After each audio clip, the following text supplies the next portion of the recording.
Haleluya. Gimana kabarnya, Haleluya. Ibu? Puji Tuhan. Haleluya luar biasa.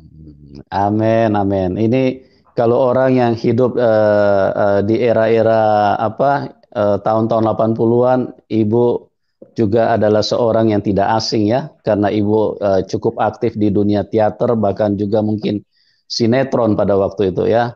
Ini luar biasa Oh, karya Tuhan yang menjamah seorang Ibu Yusnita, bagaimana di dalam penderitaan, beban, pergumulan yang begitu berat yang ditanggung dari masa kanak-kanak, berlanjut sampai ke rumah tangga, dan apa yang terjadi, Tuhan Yesus adalah Tuhan yang baik, Tuhan yang tidak pernah pilih-pilih latar belakang, dia wanita kah, pria kah, dompetnya tebal kah, atau tipis kah, warna kulitnya putih kah atau hitam kah, giginya rata kah atau tidak rata kah, Tuhan tidak pernah pilih-pilih orang.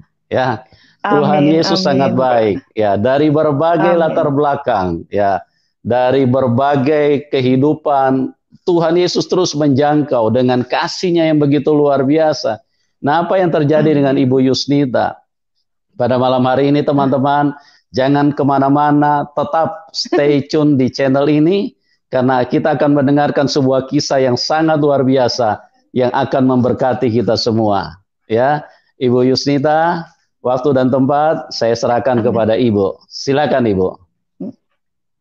Terima kasih Pak Yusuf sudah mempercayakan saya pada malam hari ini untuk membagi-bagi berkat ya, berkat rohani untuk saudara-saudara semua.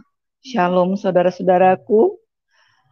Lebih tepatnya saya memperkenalkan diri ya. Saya ini Yusnita Tanjung, saya berasal dari Sumatera Barat.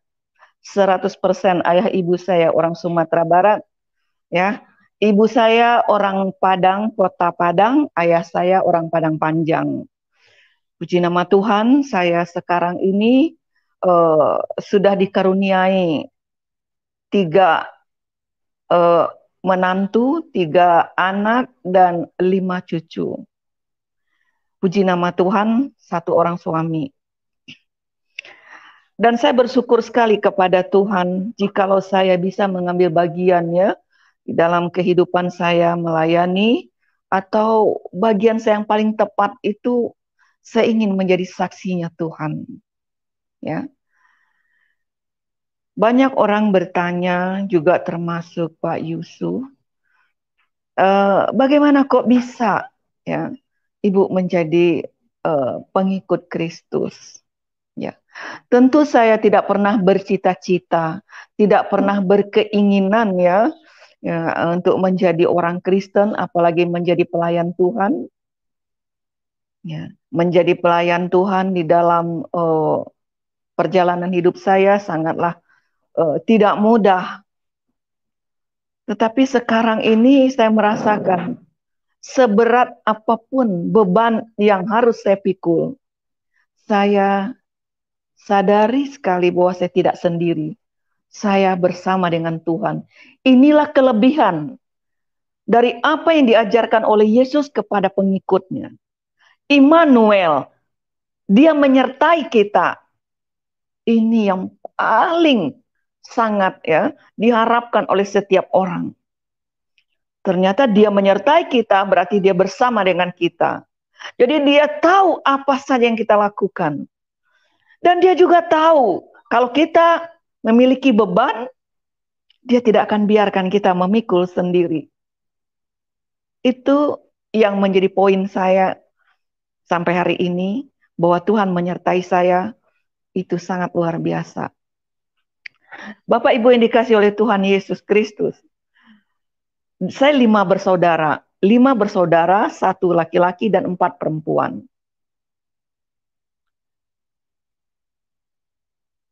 Cita-cita saya sebenarnya juga saya ingin menjadi ustazah, saudara. Jadi dari 5 saya bersaudara, saya tamat Al-Quran, ya mengaji saja ya, mengaji. Tidak mengkaji ya saudara ya, itu nanti naik ke tingkat selanjutnya. Saya mengaji karena pertama juz amma, lalu Al-Quran. Ya kalau untuk mengaji saja saya bisa. Ya. Tetapi ada hal-hal yang sangat membuat saya itu harus banyak bertanya di dalam diri saya. Saya dibesarkan di tengah-tengah keluarga yang boleh dikatakan otoriter, saudara. Tetapi kami ini orang, ya orang Padang, orang Sumatera Barat itu mana ada, ya. Apalagi keluarga saya tidak ada dari nenek moyang saya itu yang menjadi Kristen itu tidak ada, ya. Ya. Tidak akan mungkin keluarga saya itu, karena kami sudah diajarkan di luar agama kami itu kafir. Hanya agama kami yang paling benar. Ya. Jadi kami sudah didoktrin dari mulai kami lahir ke dunia ini, sudah diperkenalkan, ya. Ya, ayah saya menurut cerita, ya, mengazankan saya. Kami setiap anak-anak lahir itu memperkenalkan agama dan Rasul kami siapa. Dan itu sudah tertanam di memori pertama itu.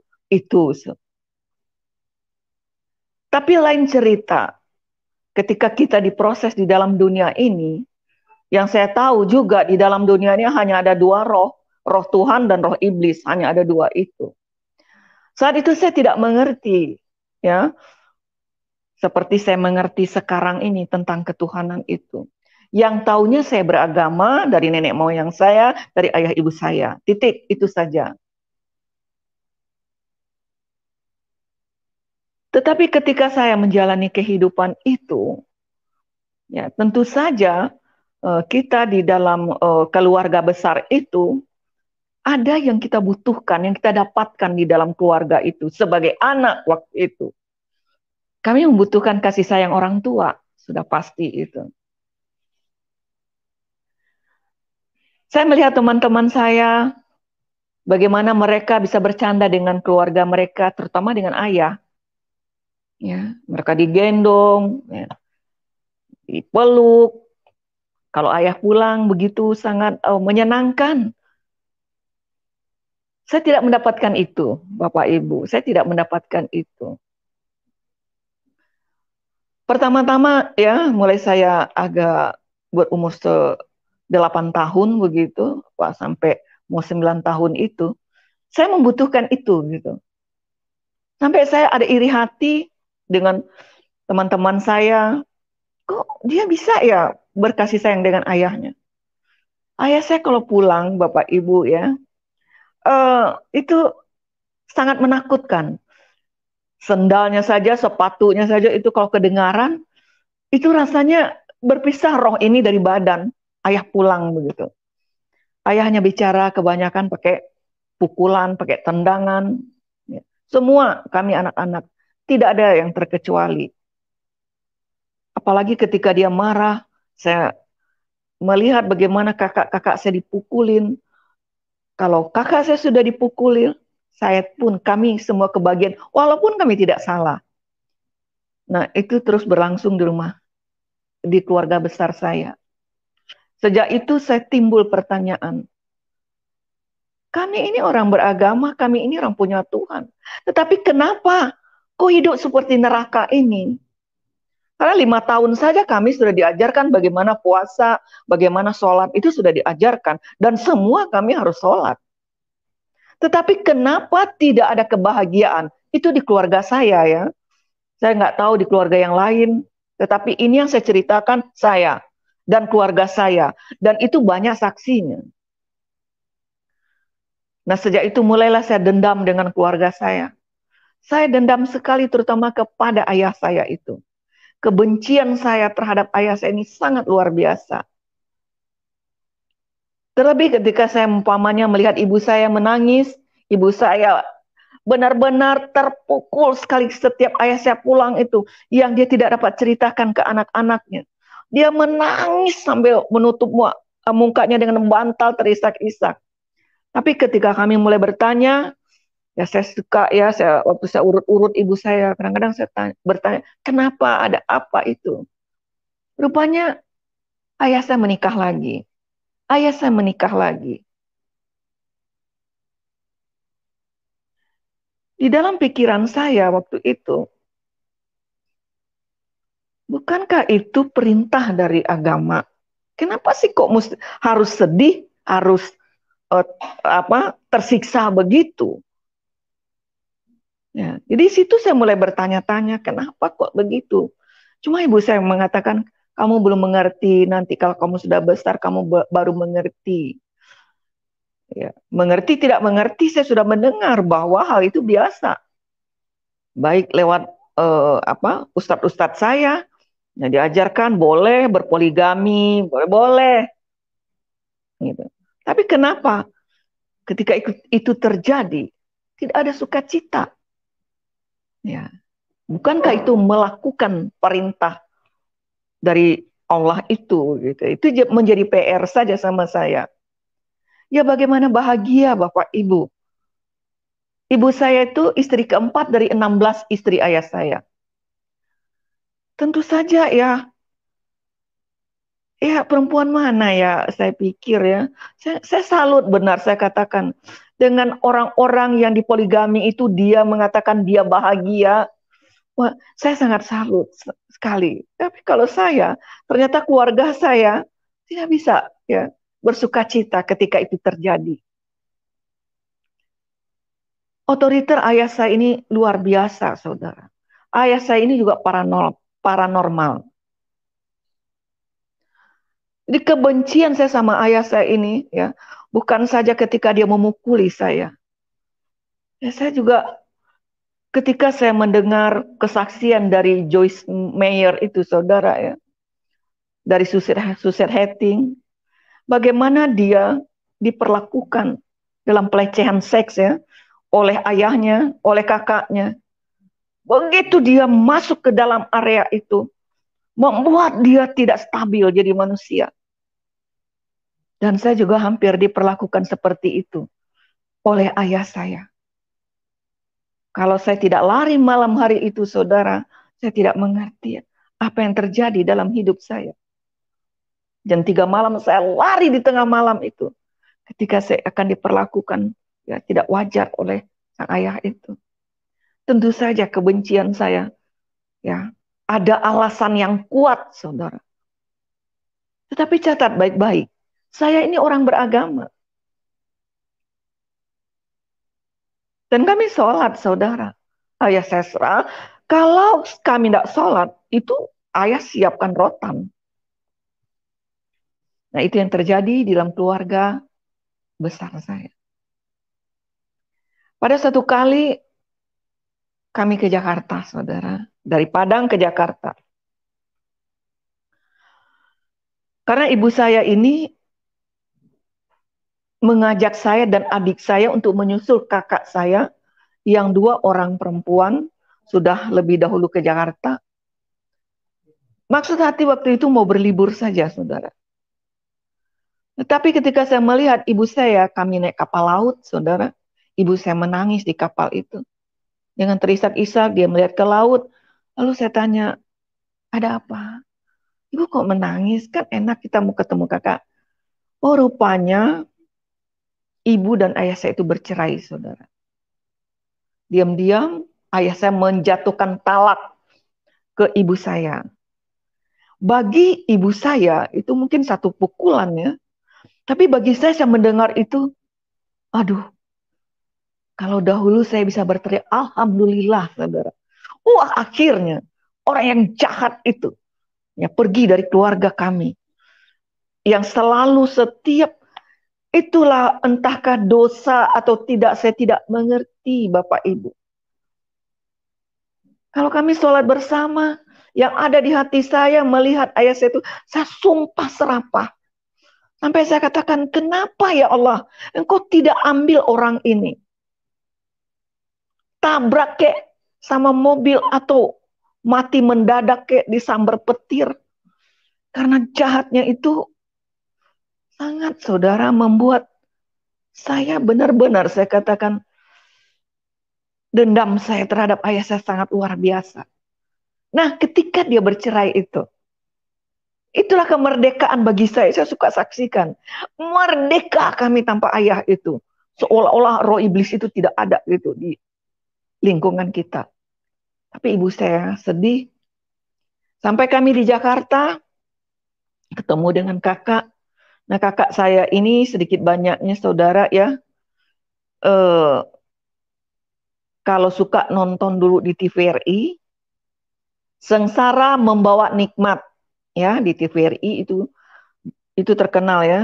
Sandi Nayawan peran utamanya, yang jadi ibunya itu kakak saya, Enita Sahril. Ya, banyak sekali kakak saya juga, ya background kami sedikit di situlah saudara ya, ada. Kakak saya yang tertua sudah dahulu lari ke Jakarta, menyusul yang kedua. Sekarang saya dan adik saya sama ibu saya, kami ke Jakarta.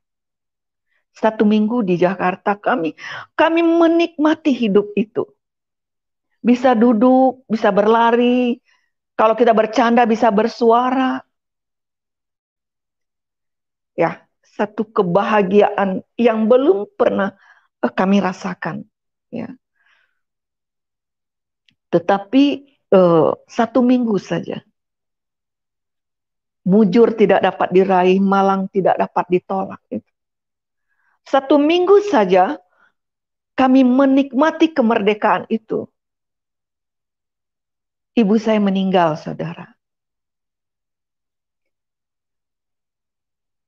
Ketika ibu saya meninggal, di situ saya merasa seperti hilang harapan. Ketika kami habis sholat maghrib, ibu saya masih pakai mukena. Setelah itu kami mau makan malam, ibu saya masih zikir. Tiba-tiba dia panggil saya. Sini, Yusnita sini. Panggil adekmu, panggil kakakmu. Ketika saya melihat ibu mengatakan, kalau terjadi sesuatu sama ibu, lihat, kamu ingat ya, ada uang, dia tunjuk ada uang di lemari itu. Lalu saya panggil kakak saya merasa khawatir, panggil adik saya. Lalu ibu saya membuka mukena, dan ibu saya muntah darah. Keluar seperti daging-daging kecil begitu, potongan daging. Pernah terbersit di pikiran saya. Jangan-jangan ibu saya ini diracuni karena minta cerai dari ayah, atau oleh istri-istri ayah yang lain begitu. Nah, ketika kakak saya melihat ibu saya itu muntah darah begitu, keluar darah dari mulutnya, sambil terbata-bata, dia bilang sama kami, ingat ya kalian, ingat nih pesan ibu, jangan kalian menikah seperti ayah kalian. Begitu yang saya tangkap pesan ibu itu. Lalu kakak saya bilang, ayo dibawa ke dokter, ayo bawa ke dokter. Ibu saya bilang, katakan jangan. Sepertinya dia bahagia di tengah-tengah anak-anak perempuannya. Dan dia mengakhiri hidupnya. Lama-lama dia merunduk-merunduk. Akhirnya dia menghembuskan nafasnya terakhir. Hanya 1 minggu kemerdekaan itu. Hanya 1 minggu. Itu membuat saya, terutama saya dengan adik saya yang paling kecil itu, seperti kami kehilangan harapan. Karena kalau ayah ini memukuli kami, ibu ini melindungi. Terlebih adik saya yang kecil itu, dia lekat sekali sama ibu. Di situ rasa putus asa itu sungguh menghantui kehidupan terutama saya dengan adik saya. Yang kami takutkan kalau ayah datang,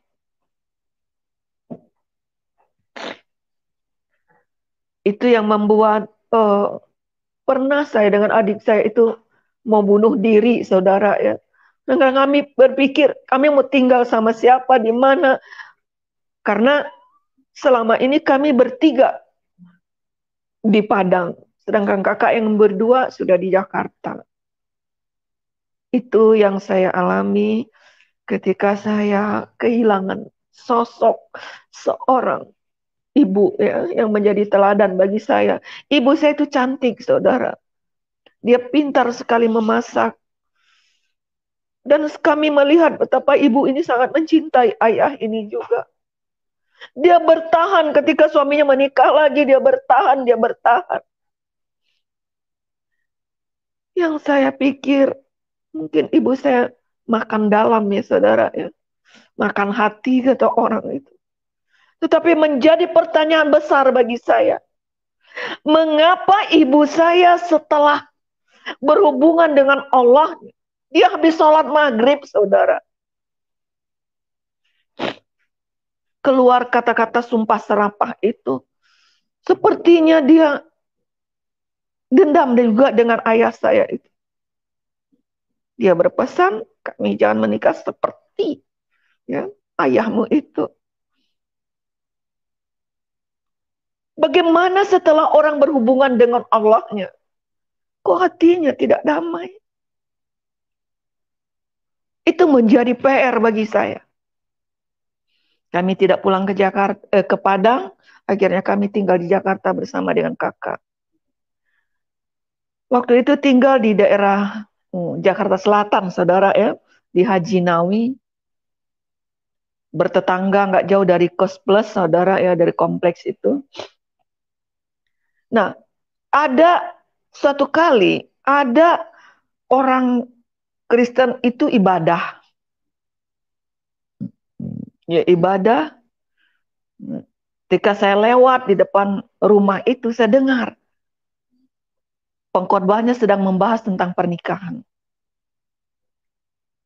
Saya mulai merapat ke situ, saya mengintip, saya dengar. Yang saya dengar waktu itu, dia mengatakan bahwa pernikahan orang percaya itu terjamin. Hanya maut yang bisa memisahkan. Jadi tidak ada perceraian. Saya intip saudara, lalu saya rasanya ingin masuk. Tapi di rumah orang itu ada salib saudara. Di situ saya aduh itu rumah orang kafir rupanya ini. Saya mundur, tetapi saya sudah mendengar firman itu. Ketika saya mulai memikirkan apa yang saya dengar tadi, tapi kelihatan lagi salib tadi. Salib ini orang kafir punya.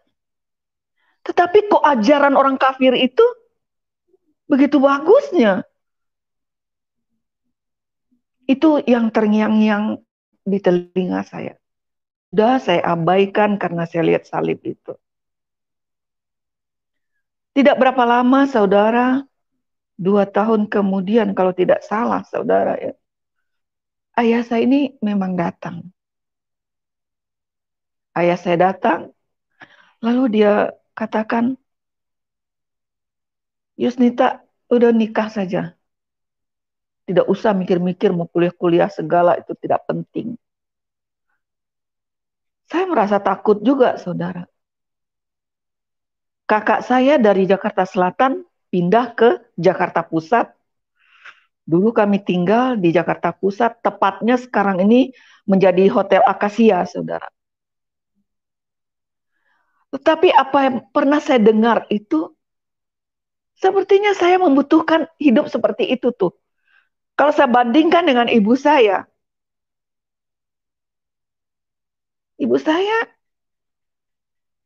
dipoligami menderita. Tapi ajaran orang kafir ini kok bagus sekali begitu. Di situ saya mulai. Satu kali saya sama adik saya kami berunding berdua. Rasanya nggak kuat juga ya kalau mau tinggal sama ayah, sama keluarga begitu. Nah, kita kabur aja. Kita kabur. Nah, kemarin adik saya punya pacar, saudara. Dia sudah siap-siap mau kabur. Dia kabur ke Surabaya. Lah tinggal saya. Saya bilang juga, saya sudah cari juga di Keramat Raya itu banyak orang Kristen, orang Ambon, saudara. Saya mau cari orang yang jago berkelahi, saudara. Kalau adik saya itu memang karena dia mencintai, barangkali dia kabur. Kalau saya enggak, saya ingin melampiaskan dendam saya ini. Saya ingin mendapatkan seorang laki-laki bisa jadi pelindung saya. Kalau nanti saya menikah, ayah saya datang, atau saya berpacaran, ayah saya datang. Kalau dia mau pukul saya mau adu domba. Jadi, bukan adu domba, adu kambing. Ya. Saya mau adu. Saya bilang, saya ingin melampiaskan bagaimana adik saya dipukul, kakak saya dipukulin. Itu membuat saya benar-benar benci dengan ayah saya ini. Saya akan membalas dendam itu. Nah, pendek cerita, saudara, dikenalkan, saya tanya sama teman saya di Keramat Raya itu, ada nggak di sini yang jago berkelahi? Oh banyak, dia bilang. Sini banyak abon-abon jago-jago di sini. Yang paling suka berantem deh. Akhirnya dia kenalkanlah saya dengan seorang Nyong Ambon, saudara. Lihat-lihat ganteng juga orang itu. Nah, akhirnya saya mulai mendekati. Pendek cerita, saudara, ndak susah-susah ya nembak orang Ambon itu. Kan saya dulu juga nggak jelek-jelek amat ya. Badan langsing, rambut panjang, ya melenggang-lenggok yang kemari, ya itu kalau nggak ada ayah kita kan bebas merdeka, saudara ya. Lalu saya cerita, ada teman saya bapaknya jahat sekali. Saya cerita gini-gini, hampir dia diperkosa sama bapaknya. Ih, dia bilang itu bapak apa setan itu? Ya gue pikir dia setan kali. Lu berani nggak lawan setan? Bagus sama apa ya, gue nggak takut. Yang bener, kalau ceweknya datang ke kamu, lalu dia ngadu, kamu mau nggak nolong dia? Mau. Nah kalau ceweknya itu gue gimana? Hah? Ya bang. Nah itulah perkenalan pertama saya dengan dia, saudara. Ya, saya ingin melampiaskan dendam saya itu. Akhirnya saya juga siap-siap, saya harus kabur dari rumah. Lalu dibawalah seknya. Saya cerita-cerita, akhir orang tuanya bilang, "Gak apa-apa, kalau Yusnita mau sama Simon, ya nggak apa. Ya Mi, pasti saya nggak disetujui sama ayah saya. Ya nggak apa-apa, kesini aja. Nggak apa-apa, Mami tampung di sini." Nah memanglah saudara ya, ayah saya mana setuju dia. Tapi aneh juga waktu itu, kalau saya ingat-ingat ya waktu itu, saudara ya. Saya punya saudara sepupu tinggal di Tanjung Priuk, saudara. Ya, dia fanatik sekali juga. Tapi saya cerita, saya suka panggil dia Taci, saudara ya. Cici, semua, aduh, saya nggak mau dijodoh-jodohin kalau nikah, Ci. Apa nanti Ci kenalin sama si itu? Ah, nanti setuju. Enggak, Ci. Ini ada nih teman-teman saya. Oh, kamu banyak tuh. Saya ambil foto teman saya yang cowok-cowok nih banyak. Saya jejer, saudara. Cici coba kasih tahu sama ayah. Coba, kan dia itu dukun. Coba lihat mana tuh yang cocok sama saya. Ah, satu kali diadakan pertemuan, enggak pertemuan, saudara. Kalau ayah saya ini datang, saudara suka ngumpul begitu. Lalu dia, dia, dia tanya, dia bilang sama ayah saya, lah si Yusnita ini ternyata ada teman-temannya. Coba deh apa lihat mana nih yang cocok. Dia lihat, dan tadi dia baca-bacain, saya nggak ngerti, saudara. Aduh, udah ini saya, ini. Yang dia tunjuk yang Kristen, saudara, yang Ambon ini. Jadi waktu itu saya udah kasih tahu sama saudara sepupu saya itu Kristen. Tapi Pak, dia itu kafir. Hah? Oh ya, saya ngamuk, dia ambil apa, dia kejar saya, saudara. Sejak itulah saya lari dari rumah itu. Dan saya pergi ke keluarga Simon ini, saudara, dan saya diterima di situ. Gak lama saya dinikahkan di situ. Nah, ayah saya tahu, dia katakan, kalau lari ke situ, mereka juga sudah pecah telur ayam satu, begitu loh, saudara. Ya, artinya saya dicabut dari rumpun, itu dibuang, tidak diakui. Jadi ayah saya itu ya hampir rata-rata lah kalau orang Padang itu, saudara ya, apalagi orang Minang ya, saya punya adat istiadat begitu. Ya, ayah saya, wah, marahnya setengah mati. Sudah nggak usah dicari-cari, sudah. Nah begitu Akhirnya saya dinikahkan secara catatan sipil. Saya menikah waktu itu tahun 74. Waktu itu boleh dua agama. Ya, saya tidak pernah ingin jadi Kristen, saudara. Tujuan saya hanya itu. Kebenaran secara negara boleh dua agama. Nah, saya bersyukur sekali, alhamdulillah banget itu, saudara. Setelah itu di catatan sipil, lalu maminya mertua saya ini bilang, Yusnita, kalau orang Kristen itu habis nikah itu harus didoakan. Oh, didoakan. Oh ya, enggak apa-apa, Mi, didoakan. Didoakan, tetap masuk ke gereja, saudara. Sudah ada pendeta di situ. Aduh, saya sakit hati melihat salib itu, saudara. Saya bilang, aduh, bukan ayah saya saja yang jahat. Ternyata orang Kristen ini juga penipu, pembohong. Kok bisa-bisa masuk ke gereja, haram ini nggak bisa. Ini hati saya menggerutu. Tapi pendeta sudah ada di depan saya. Pendeta cerita, lalu dia tumpang tangan, saudara. Aduh, haram najis, kepala saya ini mau kena ini sama orang ini. Aduh, apalagi dia pakai pakaian atributnya itu ada salib di dadanya, saudara. Itu benar hati saya benar sumpah serapah kembali, saudara. Sudah, akhirnya dia tumpang tangan. Dia tumpang tangan, kalau tidak salah saya ingat-ingat dulu pendeta Sapulete, saudara. Nah, dan tidak lama kemudian saya merunduk ke bawah. Dia taruh lagi tangannya ke bawah. Saya nggak mau senggol, saudara. Dia suruh lagi merunduk. Akhirnya saudara mentoklah kepala saya di ubin. Di situ dia doakan. Ya. Apa yang saya dengar beberapa tahun yang lalu itu tentang pernikahan itu, dia doakan dengan mengingatkan saya kembali.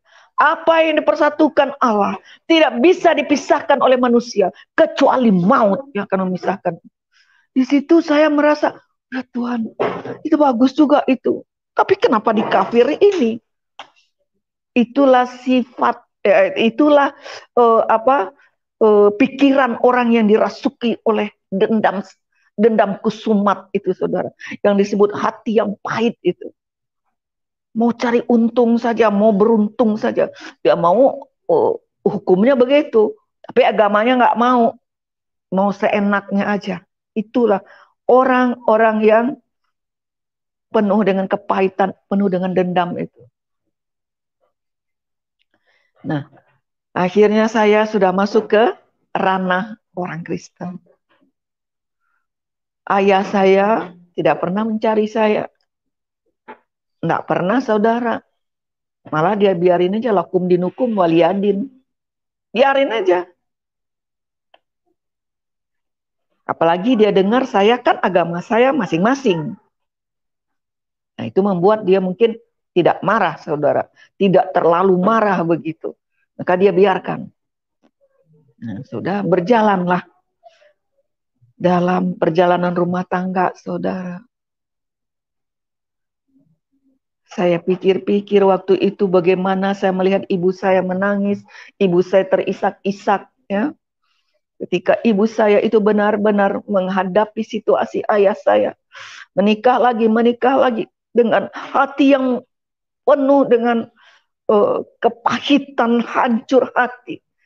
Setiap itu terjadi. Dan saya sebagai orang yang baru masuk ke ranah orang-orang Kristen ini yang saya temui, ya yang saya temui waktu itu. Dan yang saya alami, ternyata Bapak Ibu yang dikasih oleh Tuhan, apa yang dialami oleh ibu saya kembali mengulanginya.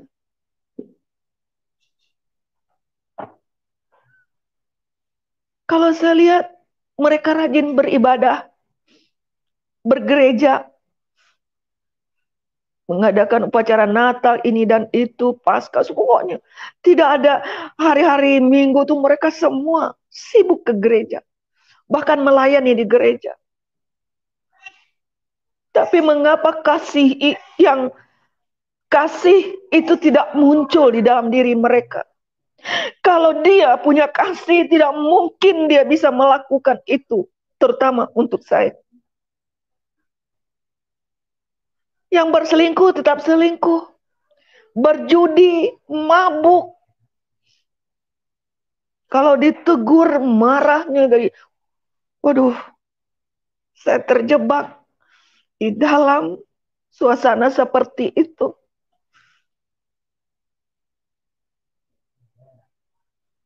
Dalam hal ekonomi saya bisa terima, saudara. Saya tidak doyan tempe itu. Menikah pas-pasan. Baru saya juga merasakan namanya pengantin baru ya saudara. Tidur hanya pakai tikar.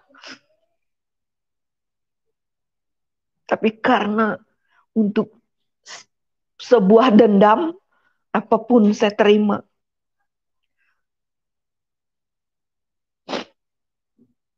Tiga 13 tahun saya menikah, dapat 3 anak. Haram bagi saya akan mengikuti agama dia. Bahkan anak-anak saya. Yang pertama dan yang kedua, ketika mulai masuk sekolah, saya masukkan di pesantren Darun Najah di Jakarta Selatan, di Ulu Jami itu saudara. Saya tinggal di situ. Saya bilang, sudah begini caranya, udah hidup saya tersiksa. Apalagi kalau saya pikir-pikir waktu itu, mulai dari saya belajar ya meneladani ibu saya di dalam melayani keluarga saya. Dalam hal memasak, apapun saya kerjakan sendiri. Biar dia pulang mabuk jam 2 malam, jam 1 malam. Dia itu senang kalau masakan itu hangat-hangat. Jadi saya sudah siapkan semuanya. Saya belajar memberikan yang terbaik. Tetapi tetap saja suami saya lebih memilih tetangga-tetangga, nona-nona yang manis di luar situ. Paling kalau pulang dia mabok, nanti muntah-muntah. Baru-baru lama-lama ribut setiap hari. Dendam saya tidak terlampiaskan. Akibat dendam itu akhirnya saya mengalami satu kepahitan yang luar biasa. Bertambah saya dendam kepada laki-laki ini.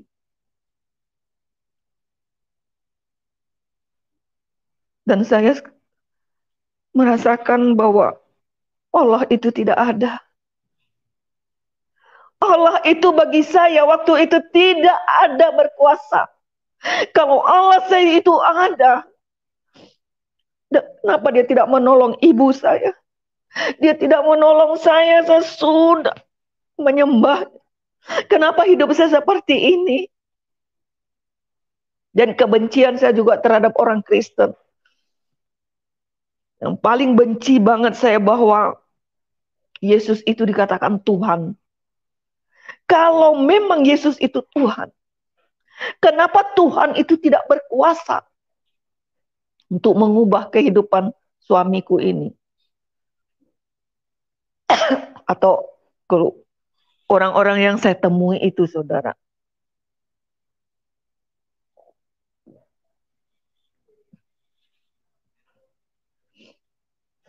Jadi benar-benar tahun 85 itu, 83 saudara ya. Saya sudah mulai goncang rumah tangga saya.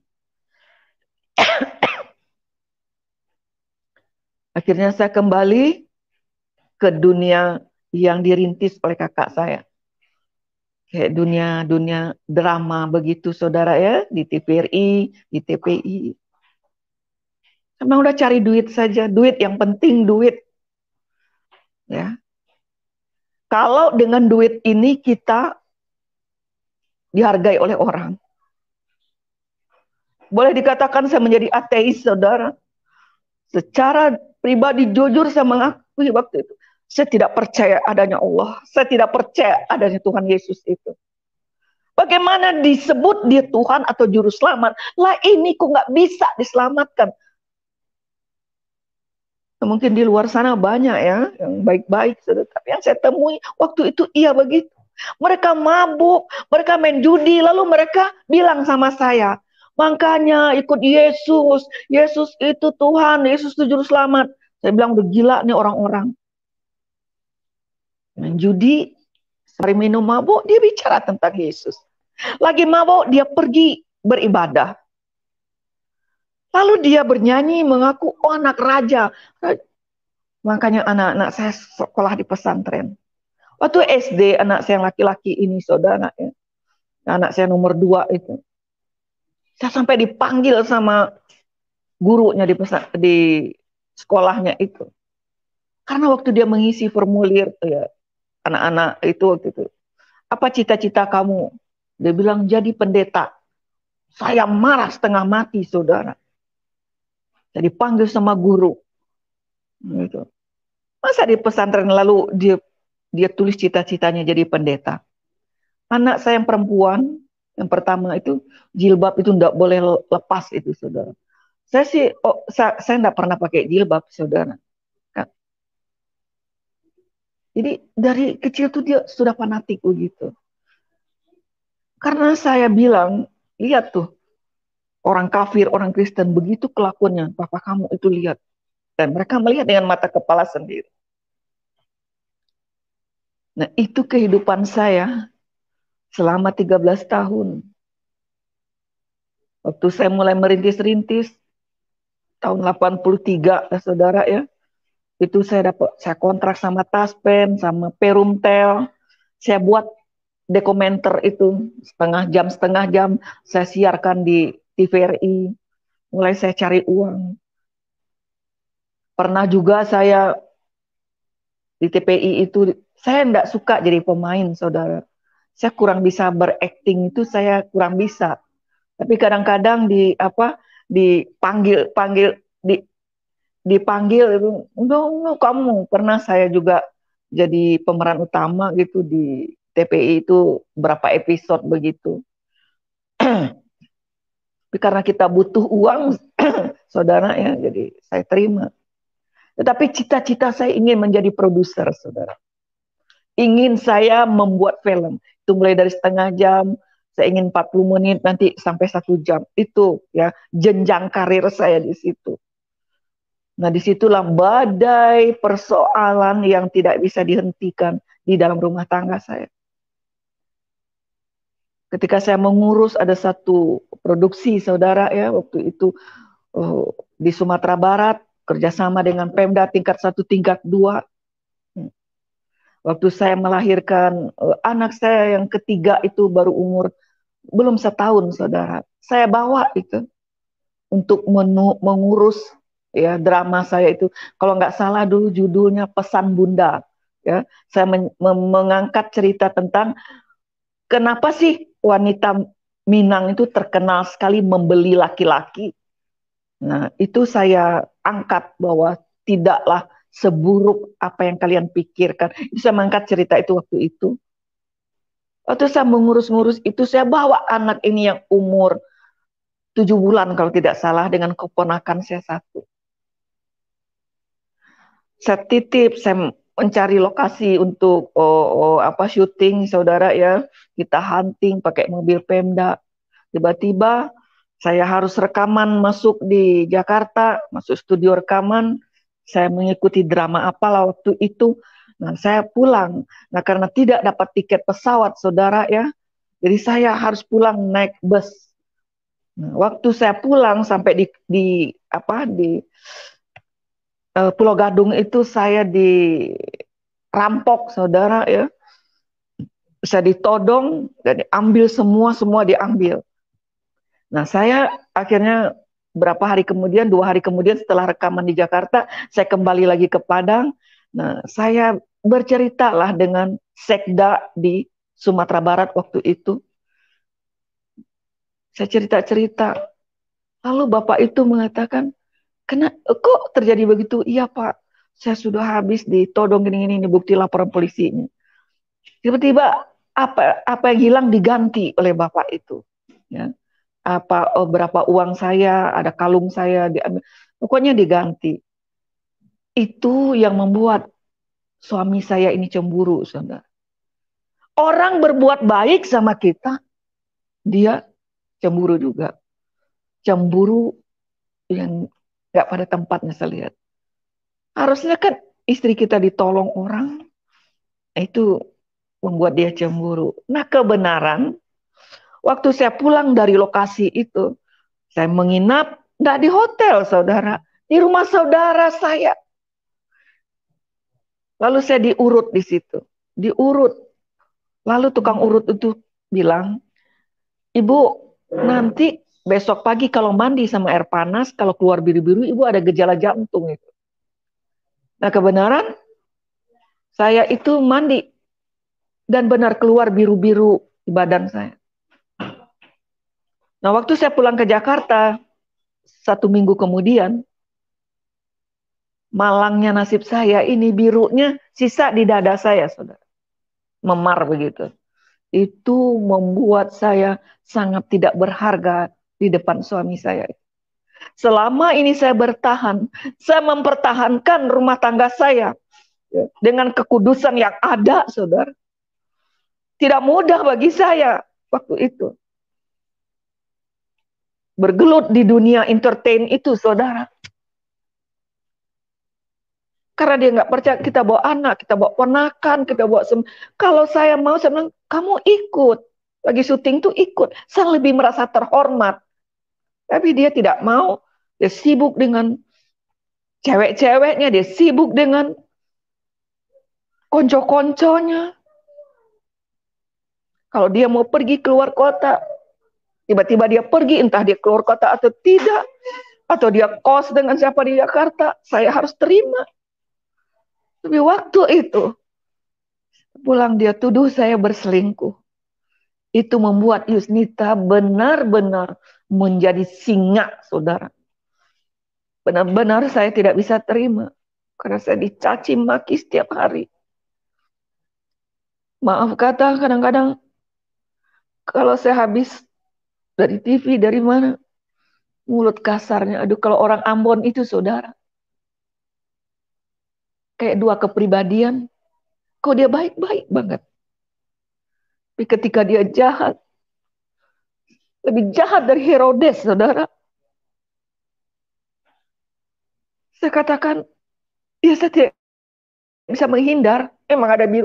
Saya bilang, pergi, tanya ke Padang. Tanya saudara, saya tahu, saya udah bilang. Saya bilang sama saudara sepupu saya yang sepantaran saya. Saya bilang, pasti saya dituduh yang enggak-enggak ini. Ya bilang dong. Suruh telepon saya ke sini. Tapi ya memang sudah nasib saya seperti itu. Di situ saya memberontak, saudara, habis-habisan. Saya sudah bersumpah, dia kata, injak Al-Quran kamu. Dan saya bersumpah, saya sampai melakukan itu, biar terkutuk saya sama anak-anak. Oh, dia bilang, itu enggak Alkitab saya. Injak, dan bersumpah, dan saya bersumpah juga. Tapi tetap dia tidak mempercayai saya. Di situ hilang, di situ saya semakin tidak percaya adanya Allah itu. Saya tidak percaya orang Kristen itu ada Tuhan Yesus. Saya nggak percaya, saudara. Mengapa tidak ada pengampunan begitu? Mengapa bisa memfitnah seperti itu? Seperti tidak ada yang membela saya. Nah, itu yang membuat akhirnya saya benar-benar hanya uang sudah. Saya sudah meniti karir saya. Di situ timbul keberanian saya. Yusnita Tanjung. Bapak saya preman besar, saudara. Di Padang Panjang itu, kalau ada yang pergi ke Padang Panjang, saudara, sampai sekarang saudara sepupu saya masih ada di situ. Kati Basa, itu ayah saya. Nggak ada, nggak ada sama siapapun. Dia takutnya nggak ada, saudara. Dan saya juga dibesarkan istilahnya sebagian masa remaja saya di Jakarta. Dan besar 13 tahun di tengah-tengah preman Jakarta Pusat ini. Hal berantem apa saya lihat mereka itu sudah biasa. Dan pada saat itu saya habis kesabaran. Benar-benar kalau tidak ada Tuhan di dalam diri kita, tidak ada remnya, saudara. Tidak ada yang akan menguasai kita kecuali roh iblis itu. Tenang dan tenang kamu. Saya akan ceraikan kamu. Saya akan ceraikan. Kalau waktu itu saya bayangkan, saya pergi ke pengadilan. Saya sogok dengan uang. Gak lama kemudian surat cerai keluar. Saya ambil, saya lempar ke dia. Nih, ini kan yang kamu mau. Sudah cukup. Nah, sejak itulah saya bergabung kembali dengan keluarga besar saya. Dari Ulu Jami kami pindah lagi ke Jakarta Selatan. Saya numpang di rumah kakak saya yang pakai jilbab, saudara. Ya. Kakak saya di atas saya itu sangat fanatik, saudara. Dia sering pengajian, ya, kakak saya itu. Kalau adik saya sudah ke Surabaya, ya, kakak saya berdua ada di Jakarta ini yang sudah menikah. Satu polisi suami, yang di atas saya itu, kami satu rumah. Saya numpang di situ. Kenapa saya numpang? Ya, saya ingin memproduksi sebuah film yang cukup besar, saudara, bagi saya ya. Kalau di dunia sinetron orang tahu itu, kalau kita dapat job untuk malam minggu, cerita akhir pekan itu, saudara ya, itu sudah termasuk menengah ke atas itu. Jadi saya cari itu, saudara. Saya ngomong-ngomong sama apa kepala bidang dramanya itu, dia bilang oke, yang ini bagus, ini setuju dia. Yang penting ya adalah kita bagi-bagi fee-nya, saudara ya. Bisa bilang saya tidak mau kerja sama, tapi fee-nya nanti saya bagi. Yang penting saya mau jadi produser tunggal. Itu yang sedang saya perjuangkan, saudara. Ya. Orang nggak tahu, saya suka ngumpul di tim, saya ke sana sini. Ya, saya orangnya nggak pernah setengah-setengah. Kalau saya berada di satu tempat, pasti ada tujuan saya di situ. Tapi saya tidak mau cerita karena memang nggak berhasil. Saya berusaha menghubungi sana sini. Pokoknya kalau itu jadi, saudara, 52 episode saya kontrak sama TPI waktu itu. Dan melibatkan 3 provinsi, sedikit-dikitnya 3 provinsi, saudara. Nah, itu yang akan membuat saya kaya itu. Jadi apa-apa yang ada saya jual, saya jual, saya jual. Saya ingin membuat master film itu. Kalau buat master film itu satu saja, saudara, kalau itu sudah sudah berjalan dan bisa diterima oleh pasar dan selanjutnya orang film tahu itu sudah enak ke depannya, saudara. Dan hampir 5-70% artis-artis itu merintis dari bawah, saudara. Dari tukang angkat minuman, tapi mereka gigih-gigih. Nah, saya juga begitu, ingin sampai ke puncak. Tetapi apa yang terjadi waktu itu?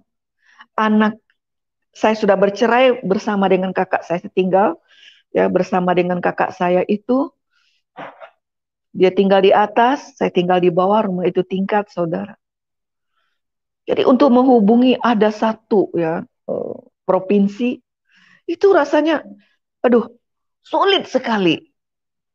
Udah saya ke dukun. Pokoknya kalau dibilang saya berdosa, saudara, selama 3 tahun itu saya benar hidup bergelimang dengan dosa. Menghalalkan segala cara. Dari dukun ke sini, dukun ke sana. Tapi tidak tembus, saudara. Lalu satu malam saya sholat, saya pikir lihat KTP saya, oh saya masih punya agama. Nah, gitulah kalau orang udah kepepet baru cari Tuhan kan, saudara ya. Nah, itu saya juga begitu. Udah saya sholat. Waktu sholat itu tahajud, saudara. Habis itu saya zikir, saya zikir-zikir supaya dimudahkan lah ini. Kalau saya berangkat ke tempat ke Jawa Barat ini, Tolong kasih kemudahan dengan segala jampe-jampe yang ada, dengan ditopang lagi ini sholat ini untuk supaya tembus. Ini sudah berjalan berapa bulan, itu biayakan keluarnya luar biasa, saudara. Karena kalau itu gol satu, saudara, saya menentukan pemainnya. Mulai dari papan atas sampai ke papan ke bawah itu saya akan menentukan. Dan anak-anak saya sudah jadikan ya bintang-bintangnya nanti. Saya sudah rencana saya luar biasa. Walaupun saya benci dengan keluarga saya dendam dengan ayah saya, ya dengan siapapun yang menyakiti saya, saudara. Saya dendam setengah mati, saya simpan itu suatu nanti. Gua akan berhasil. Akan saya belikan mereka, saya balas ya dengan kesombongan saya itu yang ada di diri saya waktu itu. Tapi heran saudara, setelah saya baca Alkitab saya yang lama, saya mengaji ya, bukan mengkaji, saudara, mengaji. Saya nggak bisa bahasa Arab tuh nggak bisa. Saudara, banyak ya, kalau orang-orang dari Kedar ini banyak. Apalagi anak kekasih saya sekarang ini ya, Effendi Usman itu. Saya sangat luar biasa mengasihinya. Dia bisa pasti. Saya nggak bisa, saudara. Mereka bilang saya salut sama mereka-mereka ya. Yang bisa berbahasa Arab. Saya nggak bisa. Saudara. Kalau ngaji-ngaji aja sih bisa, saudara. Ya. Tapi nggak tahu saya bahasa Arab itu. Lalu kan ada tafsirannya juga kalau di Al-Quran itu. Waktu saya benar-benar waktu itu membaca, saudara, dan terbaca oleh saya itu berapa ayat itu, tapi saya kok nggak puas juga. Saat-saat itulah ada suara, sepertinya suara ya. Dia bilang, jangan baca itu. Jangan baca itu, baca yang itu. Baca ada ya suara itu mengarahkan begitu saya lihat, ya itu baca. Saya lihat ada Alkitab, saudara. Ketika saya melihat Alkitab itu, saya bilang, oh, saya ambil. Nah, sambil terbuka Yesaya 41 ayat 9 dan 10 itu. Engkau adalah hamba-hambaku yang kupilih dari ujung-ujung bumi. Aku akan meneguhkan engkau, aku akan menolong engkau. Aku akan memegang engkau dengan tangan kananku yang membawa kemenangan. Darah saya rasa tersembur. Saya ingin menang. Tapi ini ada janji. Ada tangan yang akan memegang saya. Saat ini saya butuh pegangan. Itu seperti tersentak saya. Tapi ketika saya lihat itu Alkitab, oh ini punya si kafir, saya lempar, saudara. Nggak. Ini yang udah membuat hidup sengsara. Tetapi ketika saya membaca bersuara, telinga saya kembali mendengar. Karena yang pertama sudah gagal, saudara. Apa yang persatukan Allah tidak bisa dipisahkan. Ternyata saya bisa berpisah. Itu makin tidak percaya saya. Kalau orang Kristen itu sudah mengerti firman Tuhan, lalu dia bercerai, saya nggak bisa ngerti. Apa benar dia sudah menyatu dengan Tuhan? Atau benar dia terang-terangan melawan itu firman? Kalau yang sudah mengerti, saudara ya. Apapun alasannya. Firman, ya amin, titik. Nggak bisa ditawar-tawar. Maka saya tidak percaya bahwa Alkitab itu asli. Alkitab itu palsu. Kenapa orang-orang ini bisa bercerai? Orang-orang rajin ke gereja. Di dalam ketidakmengertian saya dulu. Saya berpikir seperti itu. Nah, itu sebabnya ketika saya membaca itu, yang kedua ini agak berbeda. Langsung sepertinya ke saya. Gitu. Karena di hati saya ini ada yang kosong, saudara. Bagaimana saya tidak percaya Tuhan, tidak percaya Allah. Hati saya penuh kepahitan, dendam luar biasa. Oh, enggak. Apalagi kalau mulut papa anak-anak itu orang Ambon tuh kalau mulutnya jahat, saudara. Menghina. Siapa yang mau sama kamu? Janda anak 3. Kalau ada yang mau gue pestain. Saya terjebak dalam hal seperti itu. Masa gak ada yang mau sama saya? Tapi itulah kalau kita tidak punya kekuatan Tuhan. Kita terbawa oleh arus dunia ini. Kita tidak bisa menyerahkan persoalan kita sepenuhnya kepada Tuhan. Kita mau ambil alih, kita mau selesaikan sendiri. Tidak pernah akan selesai, saudara. Ketika saya benar-benar, aku terngiang, saya butuh itu. Udah saya lempar, saya ambil lagi Alkitab itu. Saya buka, saya cari di mana itu tadi. Gak ketemu-ketemu. Tetapi karena saya membaca bersuara, kedengaran sama kuping saya terngiang-ngiang. Aku akan memegang engkau dengan tangan kananku yang membawa kemenangan. Aku akan meneguhkan engkau menolongku. Saya butuh pertolongan. Saya butuh pertolongan. Setiap hari akhirnya saya pinggirkan skenario saya, naskah-naskah yang ada. Saya sering menyusun-nyusun pemain, saudara. Saya mulai membaca Alkitab itu. Mulai saya memperbanding-bandingkan. Tidak ada orang yang memaksa saya untuk masuk Kristen. Tidak ada, saudara. Cari, dan saya mencari. Dan saya mendapat. Saya mendapat jawabannya. Ketika saya benar-benar. Waktu itu saya duduk bersimpuh. Saya berlutut. Saya bilang, kenapa ya orang Kristen itu yang saya dengar? Kalau dia berdoa, dia memanggil Allah itu Bapa. Lalu saya renungkan itu. Oh iya, hubungan Bapa dengan anak itu dekat sekali. Oh iya, memanggil Bapa, statusnya itu Bapa. Jadi kita ini anak.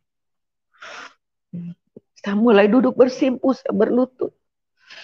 Mulai saya berdoa dengan penuh harap, penuh kerinduan, takut-takut berani. Saya memanggil Allah itu, Bapa yang di surga. Saat itu ada yang gugur di dalam dada saya, di dalam hati saya. Sepertinya ada yang masuk dan ada yang keluar, saudara. Tiba-tiba saya menangis, saya menangis, saya menangis. Saya berguling-guling dan saya katakan, tolong saya Tuhan. Lalu saya duduk kembali. Tiba-tiba saya melihat seperti ada lemari plastik. Sepertinya ya saudara, tidak ada lemari plastik itu di kamar saya. Sepertinya. Seret terbuka gitu. Ada kehidupan yang damai di situ. Lalu di hati saya, Tuhan saya pengen hidup seperti itu. Saya pengen kedamaian itu. Lalu sepertinya ya saudara, ada cahaya tiba-tiba ada di dekat saya. Dia bilang, minta, apa yang kamu mau minta? Yang keluar dari mulut saya waktu. Padahal saya kan ingin menerobos ya saudara, pejabat-pejabat, berapa pejabat itu untuk sponsor film saya. Tapi yang keluar dari mulut saya waktu itu, selamatkan saya Tuhan. Selamatkan saya Tuhan. Tiba-tiba itu hilang. Saudara. Saya sadar. Saudara. Tapi terbayang saya. Ada kehidupan yang lain. Selain di dunia ini. Yang damai. Saya pengen seperti itu.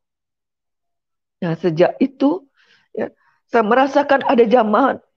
Ada yang kosong. Ada kamar yang kosong di hati saya yang sampai saya tidak percaya Tuhan. Tidak percaya, kalau orang Islam kan Allah, kalau kita kan Tuhan ya saudara ya, orang Kristen Tuhan. Saya lebih tepatnya begitu saja ya. Karena saya jadi penginjil ini bukan saja di darat saudara ya. 16 tahun saya menginjil lewat radio saudara ya. Lewat udara itu memang agak sulit juga saudara ya. Waktu itu Yusnita Tanjung ini ada di darat. Jadi Tuhan kasih pelayanan saya itu lewat udara saudara, 16 tahun saudara ya. Saya sering memakai Tuhan saudara. Kalau Allah itu saudara huruf besar semua, dengan Allah ada huruf kecil. Kalau dalam kita audio saja saudara, kalau suara saja itu memang sulit membedakannya di Alkitab itu. Nah, akhirnya saya memakai kata lebih tepat ya, kan ada di kamus kita juga ya, di Alkitab Tuhan, saya lebih cenderung Tuhan. Karena juga ada ya, itu suatu alasan bagi saya memakai kata Tuhan itu lebih tepatnya untuk saya. Karena asyhadu alla ilaha illallah, asyhadu anna Muhammad Rasulullah. Tidak ada Allah selain, berarti ada Tuhan selain Allah. Saya balik saja, tidak ada Allah selain Tuhan. Itu saya saudara ketika saya memakai kata Tuhan itu, karena itu lebih tepat bagi saya untuk pekerjaan saya sebagai penginjil saudara.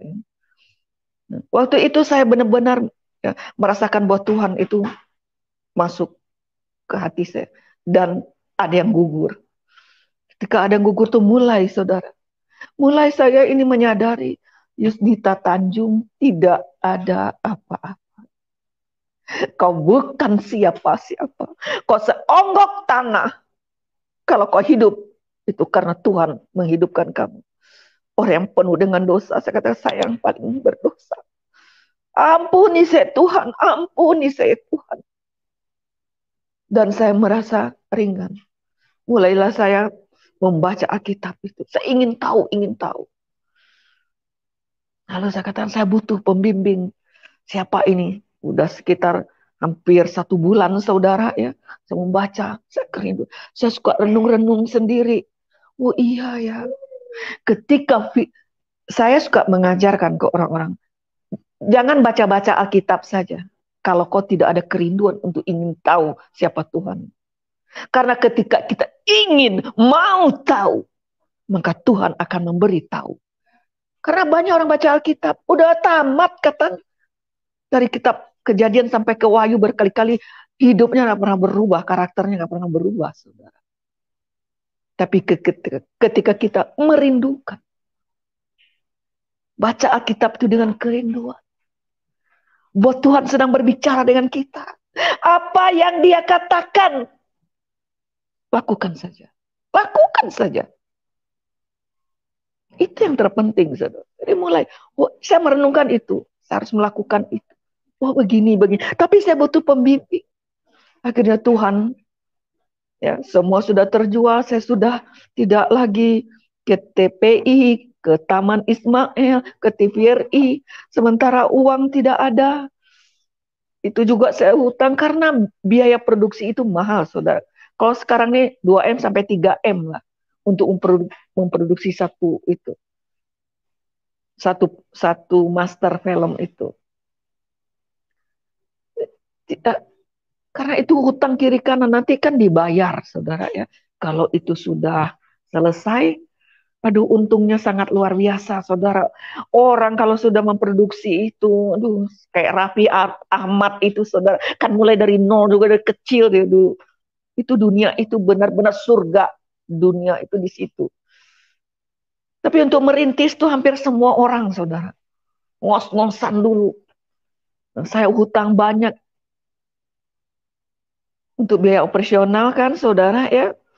Untuk mau hunting di sini, situ sini kan 3 provinsi ya yang akan kita pakai lokasi-lokasi. Nah, di situ saya merasakan bahwa saya butuh pembimbing. Akhirnya Tuhan, saya tanya, kemana ini saya? Dan Tuhan tuntun saya ke Bapak Pendeta KM Yusuf Roni. Lalu saya ceritakan semuanya. Pak Yusuf Roni hanya mengatakan kepada saya waktu itu, dia katakan, Yusnita, Bapak tanya sekarang ini. Hanya satu Bapak tanya dulu. Percayakah kamu bahwa Yesus itu juru selamat? Saya jawab, percaya Pak, cukup. Jangan banyak-banyak dulu, itu dulu. Benar, pertama-tama kita harus percaya dulu kepada Tuhan Yesus itu. Itu disebut iman, saudara. Dan di situ saya merasakan mendapat orang yang tepat untuk saya. Akhirnya saya pulang, jadi saya baca-baca. Saudara, saya lagi baca-baca, datanglah mengintip-intip nih kakak saya yang fanatik itu, namanya Rita, saudara. Dia bilang, loh, kok kamu itu nggak keluar-luar kok, diam-diam di kamar aja, ada apa ini? Enggak, saya ambil naskah saya lagi persiapan ini, lagi atur-atur pemain. Tiba-tiba dia lihat Alkitab, saudara. Dia bilang, kamu ini, waduh, dia marah setengah mati. Kamu jadi kafir. Kamu mau ikut Kristen ini. Enggak, Kak, lihat deh Kak di ini nih. Oh, saya udah tahu itu. Jangan kamu. Mungkin itu dia mulai trompet ya ke ayah saya, ke keluarga saya yang lain. Akhirnya satu kali ayah saya datang diam-diam, dia bawa saya ke kamar saya. Dia marah setengah mati. Anak setan kau ini ya. Dia bilang gitu. Hmm.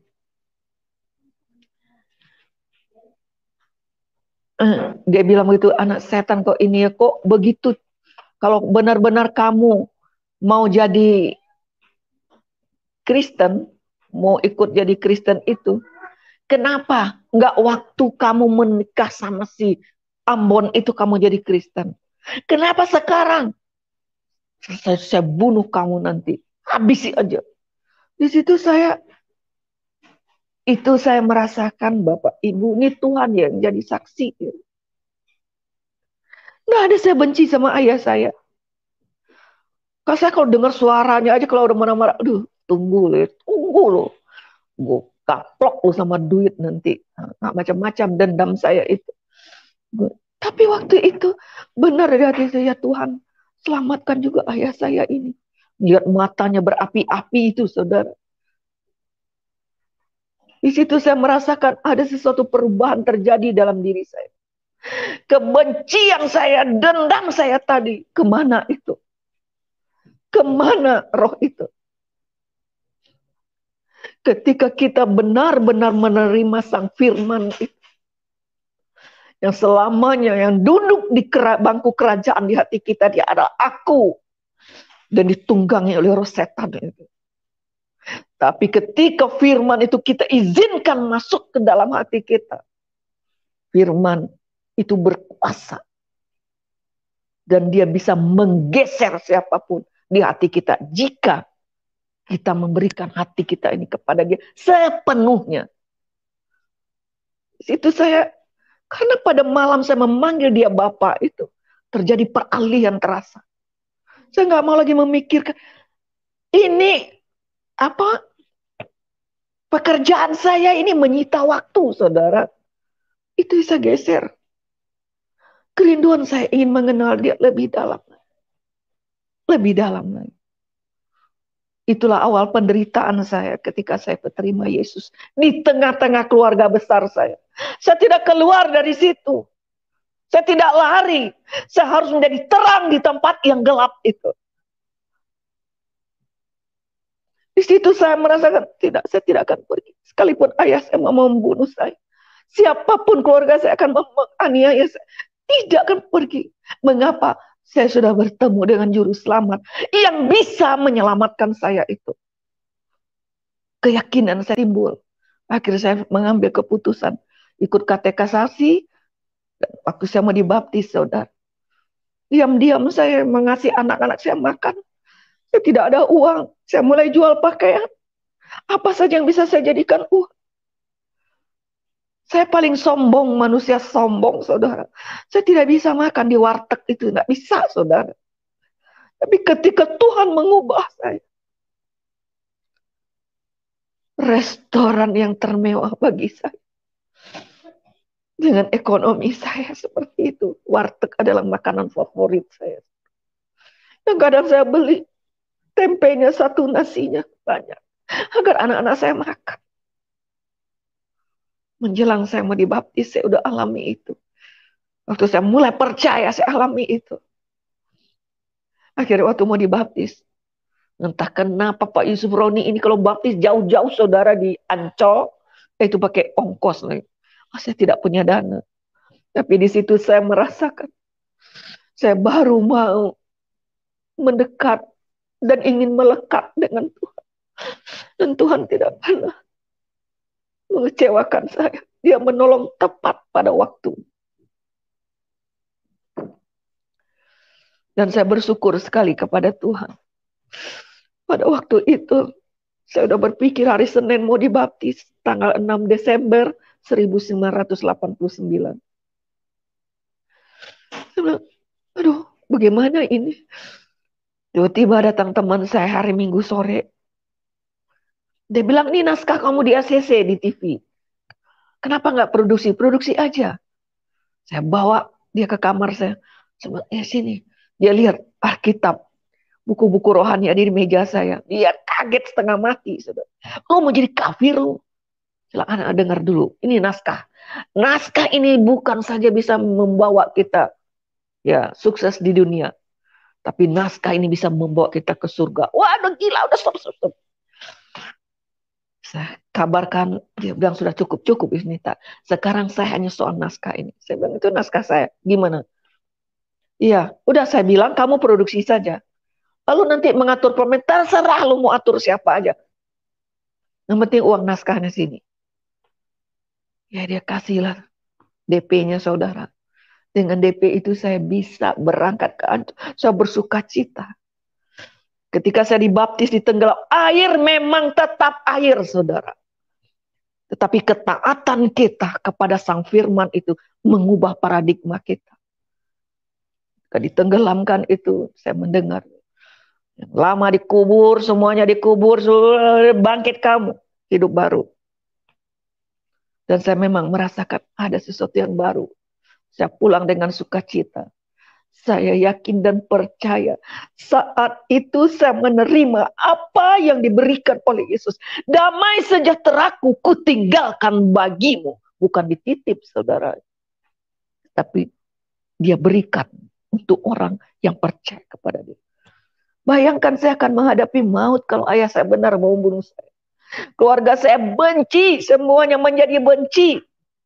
Tapi seperti Maria, ketika benar-benar dia menghadapi proses Sang Firman itu tinggal di dalam hati, di dalam rahimnya.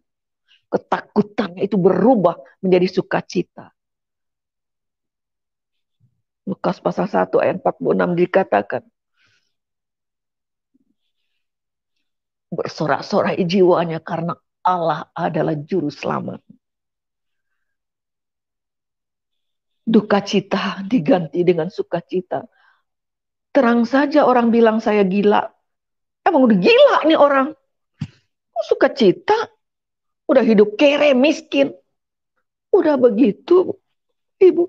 Saya dapat penyakit kelenjar getah bening. Meringkal di leher saya ini. Benar-benar kalau dia lagi kumat itu seperti ketarik urat-urat itu. Kayak mau mati saya rasa. Saya pulang dibaptis.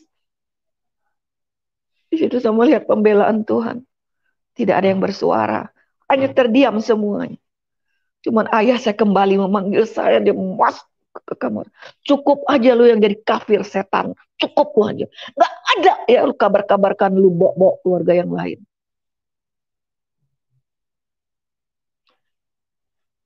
Saya tidak benci.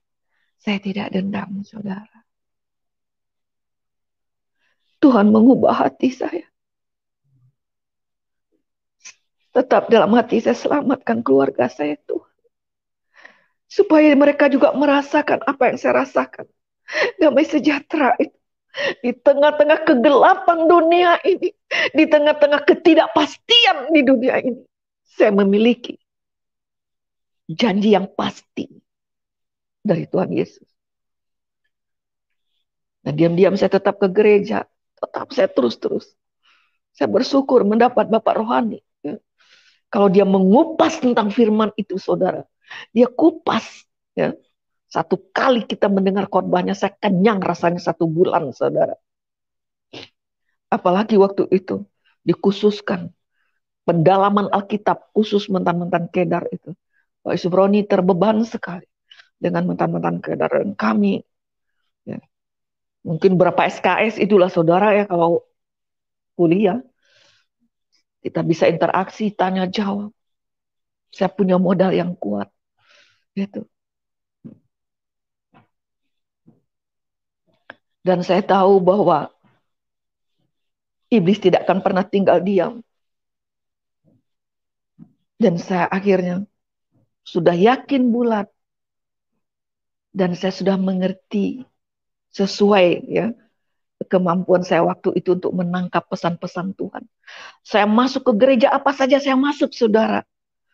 Ke Katolik saya masuk, Protestan saya masuk. Pokoknya asal ada gereja saya masuk. Kalau pulang itu, aduh firmannya apa? Mulai saya baca lagi Alkitab. Haus dan lapar akan firman itu. Sungguh luar biasa. Padahal kadang-kadang saya naik bis nggak ada ongkos. Dan kebenaran waktu itu, saya nggak ketemu tuh orang Kristen yang yang baik-baik gitu, saudara. Belum ketemu waktu itu. Tuhan masih izinkan saya seperti itu.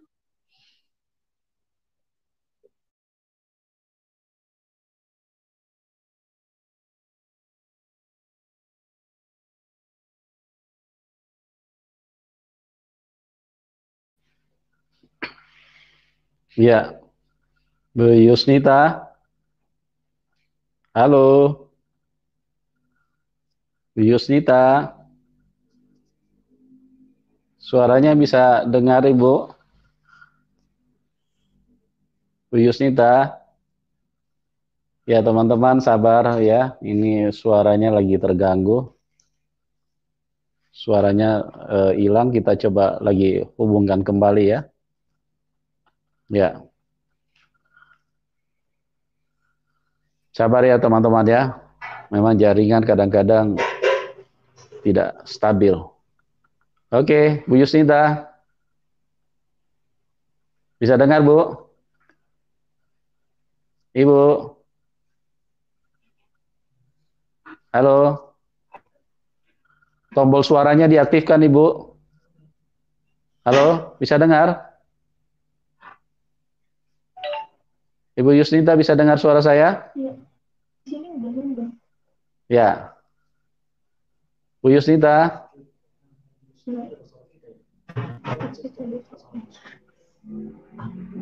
Apakah Ibu sudah menggunakan handset, Ibu? Ibu Yusnita. Iya Pak Yusuf. Ya, sabar ya. Iya. Halo, Ibu. Bisa Bisa Pak. dengar? Bisa. Ya, handsetnya sudah dipasang, Ibu, handsetnya? Sudah Handsetnya Pak, sudah cuman dipasang? kurang jelas ya. Halo. Oh, apa dicabut dulu handsetnya baru dicolok lagi? Halo?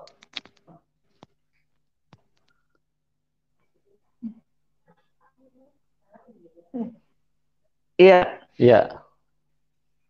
iya Pak. Gimana Ibu bisa Kok dengar? suaranya treble gitu ya? Oke, luar biasa. Kenapa Bu? Menggema apa dubbing apa Bu suaranya? Kayak dua gitu tuh, kayak gini tuh. Ya, feedback ya. Kayak dua suaranya. Ya, Coba dicabut lagi Bu, baru dipasang lagi Bu. Cabut lagi baru pasang lagi Bu. Cabut lagi Bu.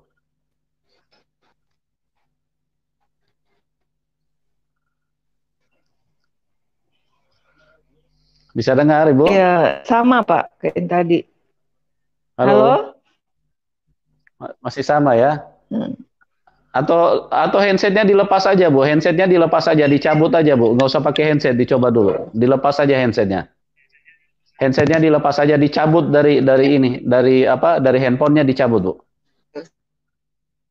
Halo, bisa dengar Ibu?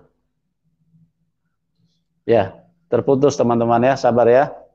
Oke, kita sambungkan kembali, nih, ya, ya mau masuk tolong tahan dulu ya, supaya kita terhubung kembali dulu dengan narasumber. Ibu Yusnita bisa masuk, kemudian nanti baru Anda, teman-teman bisa nyusul ya. Tolong yang mau masuk tahan dulu ya, supaya terhubung kembali dulu dengan narasumber. Karena kalau masuk bersamaan, takutnya nanti malah tidak bisa masuk semuanya. Karena jaringan padat. Oke, kita lagi coba ini, upayakan supaya tersambung kembali. Ya,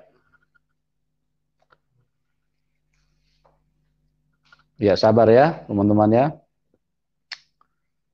Tuhan Yesus, Tuhan yang luar biasa, Tuhan yang sangat ajaib, Tuhan yang sangat berkuasa. Ya mungkin keluar dulu ya Ibu Yusnita baru masuk lagi. Ya. Sesuatu yang begitu ajaib ya, sesuatu yang begitu sempurna. Betapa sukacitanya manusia jika berjumpa dengan keselamatan. Betapa sukacitanya manusia jika mengalami Tuhan secara nyata. Dan itu yang terjadi dengan seorang Yusnita Tanjung. Mengalami karya yang sangat-sangat luar biasa. Begitu Tuhan Yesus hadir di dalam hidupnya, semuanya berubah. Cara pandangnya berubah, cara berpikirnya berubah, hatinya berubah, perasaannya berubah, emosinya berubah. Ya, Ibu bisa dengar? Ya, Halo, Pak. Ibu bisa Bisa, dengar? Pak. Ya, ya, ya, ya. Oke, Ibu, luar biasa sekali kesaksian Ibu ya. Iya. Ibu bisa dengar saya? Iya, tapi nggak jelas nih Pak suaranya. Iya, ini. Apa pakai ini lagi ya? Halo, ya sebentar ya teman-teman ya, kita lagi upayakan dulu Coba, ya. coba. Bisa bisa dengar Ibu?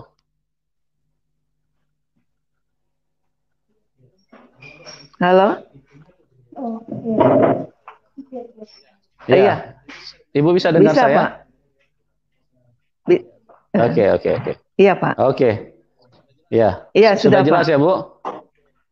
Oke, luar Amin, biasa. Tuhan amin, Yesus baik, amin. Tuhan Yesus dahsyat, Tuhan Yesus Amin, ajaib. Saya kagum sekali, Bu, karya Tuhan Yesus di dalam hidup Ibu. amin Pak. Ya, Tuhan Yesus, saya sampai begitu larut dan sangat terpesona bagaimana Tuhan Yesus setiap datang kepada manusia dengan cara yang sangat-sangat di luar nalar kita ya. Tuhan yang begitu baik, yang mampu melewati batasan apapun, Amin. sehingga semua berubah di dalam Ibu Yusnita. Bahkan sampai keinginannya untuk menjadi sukses di tengah dunia pun itu berubah haluan. Karena yang terpenting adalah berjumpa dengan Tuhan, karena Tuhan Yesus itu segala-galanya. Tuhan Yesus adalah Tuhan yang merupakan harta kekayaan bagi manusia itu sendiri. Amin. Ya, oke teman-teman, ini banyak usulan untuk supaya kesaksiannya dilanjutkan dulu. Saya tadi sempat berpikir kalau waktunya ini supaya efisien karena narasumber ini memang punya kesaksian yang sangat luar biasa dan kemarin waktu saya diskusi sama beliau saja bisa berjam-jam ya. Oke, kalau memang banyak yang usul untuk dilanjutkan kesaksiannya, oke, Ibu dilanjutkan aja dulu, Bu. Nanti habis itu baru kita diskusi, Bu. Silakan, Bu, dilanjutin Oh, dulu sedikit, Bu. Ya, ya, silakan, Ibu. iya ya. Jadi ya seperti yang tadi saya sampaikan, bagaimana saya akhirnya terima Yesus di tengah-tengah keluarga besar saya. Ya, nah di situ awal dari penderitaan saya sebagai anak Tuhan yang disebut pikul salib, saya belajar memikul salib itu. Tetapi kelebihannya, mengapa saya bisa mengampuni? Karena terlebih dahulu Tuhan Yesus sudah mengampuni saya. Kalau kita sudah diampuni, maka dosa-dosa kita itu dihapus oleh darah Yesus itu. Dan kita dikatakan kita lahir baru, hidup baru. Tentu saja harus dengan pemikiran baru. Nah, itulah yang saya pakai ketika saya sudah uh, uh, lolos dari eksekusi ayah saya tadi ya. Dan saya mengabarkan berita ini ke keluarga saya. Tapi keluarga saya tentu saja menolak ya Bapak Ibu, tetapi di situ saya merasakan bagaimana perubahan itu mulai terjadi ya, tidak juga seperti membalikan telapak tangan. Ya, bagaimana saya harus berperang dengan diri saya ketika saya dihina, dicaci, dimaki, apalagi ketika saya juga dapat penyakit kelenjar getah bening itu, ya, sampai mereka mengatakan, "Mana Tuhan kamu? Ya udah dikutuk sama ayah. Mana Tuhan kamu? Katanya bisa menyembuhkan. Kok lu miskin, melarat? Sakit penyakitmu nggak diangkat." Tetapi di situ saya percaya sekali bahwa hikmat Tuhan itu diberikan kepada saya untuk menjawab. Dan memang saya begitu. Saya katakan bagi saya, disembuhkan tidak disembuhkan, saya tetap memuji Yesus sebagai juru selamat saya. Dia adalah Tuhan Yesus itu yang menyelamatkan saya. Bagi saya tidak penting mujizat itu lagi. Tidak penting saya mencari-cari mujizat itu. Yang saya cari sekarang adalah wajah Tuhan itu, hadirat Tuhan itu. Yaitu sumber dari mujizat itu. Karena kalau kita sudah bertemu dengan sumber mujizat itu, otomatislah mujizat-mujizat itu menjadi bagian kita. Tidak perlu. Tetapi banyak orang mencari mujizatnya itu tidak salah juga, hak saudara ya. Tapi kalau saya tidak, saya cari sumbernya. Saya mau kenal secara pribadi, saya mau tinggal. Dan itu membuat saya kuat. Saya mampu ya untuk melanjutkan hidup ini. Dengan hidup yang baru, saya tinggalkan semua pekerjaan saya. Yang menjanjikan saya akan benar-benar ya akan menikmati dunia ini, surga dunia ini dengan uang bisa kita nikmati. Tetapi karena Tuhan, karena saya mau memuliakan Tuhan dalam hidup saya, rasa syukur saya tinggalkan itu semua. Dan saya berbalik 180 derajat dan saya siapkan, saya katakan Tuhan, saya ingin menjadi alat-Mu. Manusia yang berdosa yang tidak ada apa-apanya ini. Kalau ada orang yang paling bodoh, tentang saya yang paling bodoh. Ada orang berdosa, saya paling berdosa. Tapi Engkau memilih saya. Engkau menyelamatkan saya. Rasa syukur saya dengan apa saya balas. Saya mengembalikan hidup saya kepada Sang Pemilik itu. Dan pengajaran dari Yesus ini. Ya memang panggilan saya penginjil barangkali saudara ya. Karena benar amanah agung itu pergi jadikan semua bangsa ini muridku. Kisah Rasul 1 ayat 8, jika ya, roh itu turun atas kamu, dia akan memberi kamu kuasa untuk menjadi saksinya. Mulai dari Yerusalem, Yudea, Samaria sampai ke ujung bumi. Itu saya pegang ayat itu. Dan saya kata, Tuhan, saya ingin menjadi saksinya Tuhan. Manusia yang tidak ada apa-apanya ini Tuhan. Saya ingin kakak saya bisa melihat Engkau. Adik saya, keluarga saya, satu orang diselamatkan, saya isi rumah. Saya ingin menggenapi firman itu. Kalau menjadi gembala sudah banyak gembala besar. Mau jadi guru sudah banyak guru-guru, pakar-pakar sampai ke tinggi selangit sampai lupa dia injak bumi. Ada tuh guru-guru teologi, ada segala dosen rektor sudah banyak bertebaran di mana-mana. Tetapi untuk ayat ini saya rindu. Satu orang diselamatkan, maka saya isi rumah. Dan saya berjalan bersama dengan Tuhan. Puji nama Tuhan. Kalau sampai hari ini Bapak Ibu, ya, dari 5 saya bersaudara, puji nama Tuhan. 4 keluarga saya, karena kakak saya yang tertua perempuan meninggal saudara ya. Tapi yang 4 ini, terima Yesus dengan keluarganya. Terima Yesus sebagai juru selamat. Ayah saya yang mau membunuh saya itu. Pada satu kali dia katakan ke saya itu, kamu ini pasti dibujuk-bujuk sama orang Kristen. Dikasih ini dan itu. Dia buktikan, saudara, berapa tahun dia buktikan. Ada orang yang memberi saya apa-apa. Ada juga kadang-kala dia mendengar bagaimana. Ya, saya ingin sekali. Ya, waktu saya ditekan sama ayah saya luar biasa, keluarga semua membenci saya. Saya lari ke satu, boleh dikatakan satu organisasi yang besar, saudara. Saya ingin tinggal di dalam gereja itu, di asrama itu. Supaya saya terlepas dulu dari keluarga besar saya ini. Saya ingin tahu isi Alkitab ini. Saya datang ke sekolah Alkitab itu, saya katakan tolong saya. Saya mau tinggal di sini belajar tentang firman ini. Saya jual TV saya 14 inch, saya pergi ke Bandung, saudara. Saya tinggalkan anak-anak saya, dan saya katakan suatu kali, ya, saya mau bawa anak-anak saya semuanya ini kepada Tuhan.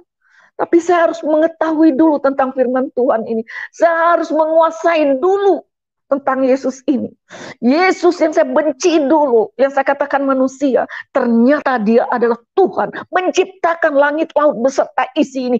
Firman itu yang menciptakan. Tanpa firman, segala sesuatu tidak ada yang terjadi. Firman itu menjadi manusia.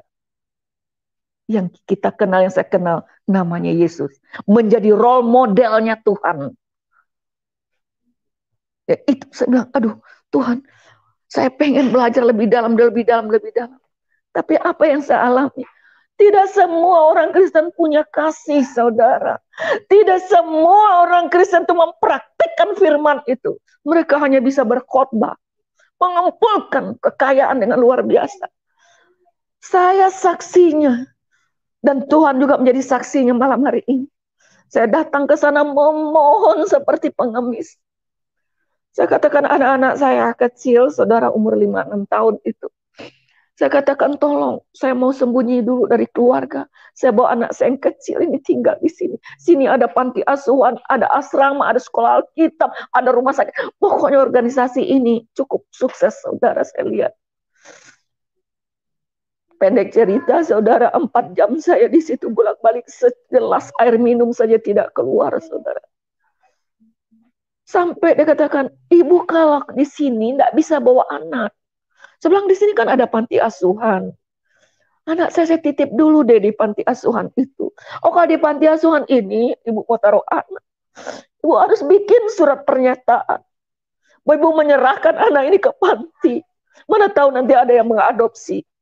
Ya Tuhan, haruskah saya menyerahkan anak? Begini yang harus saya hadapi orang ini. Kok begini? Saya berpikir luar biasa. Hampir-hampir saya mundur, saudara, mengikut Yesus. Melihat karakter orang-orang menjadi sandungan ini. Saya datang dengan penuh harapan. Karena kalau bicara di mimbar, mereka di organisasi berbicara tentang kasih itu. Saya katakan, kalau enggak begini, titip anak itu, kalau titip aja mesti bayar. Saya enggak ada uang, Bu. Saya enggak ada uang, Bu. Bagaimana kalau saya di sini, selama saya belajar di sini, enggak usah formal, yang penting saya jauh aja dari keluarga saya. Saya jadi tukang cuci di sini. Berapa gaji saya biarlah untuk anak saya di sini. Tapi tetap mereka, wah, ini dari Sumatera Barat, orangnya galak-galak. Ada saja, saudara, 4 jam, saudara. Maaf saya katakan, itu kenapa orang sampai kembali murtad, saudara, kembali. Kadang-kadang perlakuan hamba Tuhan. Kami kadang-kadang yang sungguh-sungguh ini. Kalau kalian bilang juga kesaksian, ada palsu tanggung jawab kalian sama Tuhan itu. Hari lepas hari, bertahun kami melewati penderitaan itu. Ingin mencari persaudaraan di dalam Kristus ini. Tapi sulit kami dapatkan. Bisa orang perlakukan. Banyak hamba Tuhan itu dendam dulu dia disakitin orang, sekarang dia menyakiti orang banyak, saudara. Secara rohani saya temukan itu. Saya mau saya jadi tukang cuci di situ. Tetap saja. Maka benarlah ya di hari penghakiman terakhir. Matius pasal 25. Kamu tidak memberi aku minum, aku lapar. Engkau tidak beri aku makan, kata Yesus. Dan itu saya alami. Akhirnya pendek cerita 4 jam itu mereka tolak. Sepanjang jalan itu hujan lebat. Saya berlari seperti orang gila di situ. Saya berteriak, di mana kau Tuhan Yesus? Di mana? Kenapa harapan saya kandas di organisasi rohani yang sangat katanya rohani ini? Begitu saya pulang, saudara, ke Jakarta kembali, saya merenung, tetapi hati saya sudah tertambat kepada Tuhan Yesus itu. Dan akhirnya saya katakan kepada mereka, orang-orang yang di dekat saya. Akhirnya ke Pak Yusuf Roni saya juga ceritakan. Pak Yusuf Roni bilang, karena jauh sekali tempat Pak Yusuf ini dari kita, saudara. Harus pernah bilang begini sama, ya Isnita, kalau kita dimusuhi sama non-Kristen, jelas siapa itu orangnya yang melawan kita. Tapi nanti kamu masuk ke dalam. Yang paling serem nanti adalah serigala berbulu domba itu. Orang di dalam itu. Tapi kamu harus lewati itu. Jangan, kita tidak sendiri bersama dengan Tuhan. Nah itu memang, oh iya ini barangkali yang disebut baru saja. Dan akhirnya saudara, ketika saya akhirnya, ya saya injili saudara saya, kakak saya, adik saya. Dengan segala kata-kata pahit saya terima. Apalagi ipar saya Muhammad Holil namanya di Surabaya itu, saudara. Dengar saya Kristen itu, wah sumpah serapah, saya paling dekat sama adik saya itu. Sejak itu bermusuhan, mereka musuhi saya, anehnya saya. Saya di hati saya Saya sayang sama mereka. Tidak ada lagi kebencian itu, saudara. Saya cuma bilang, aduh nanti kalau kamu seperti saya, pasti kamu juga gak akan bicara seperti itu. Nah itu yang saya lewati. Hari-hari pahit, saudara. Tapi ada juga, kadang-kadang orang Kristen ini baik hati, saudara. Dia kasih saya transport pulang. Tapi ada juga panggil saya ke sana sini, kesaksian rumah orang kaya raya, saudara. Dia kasih amplopnya. Terima kasih atas pelayanannya. Pernah itu terjadi, saudara.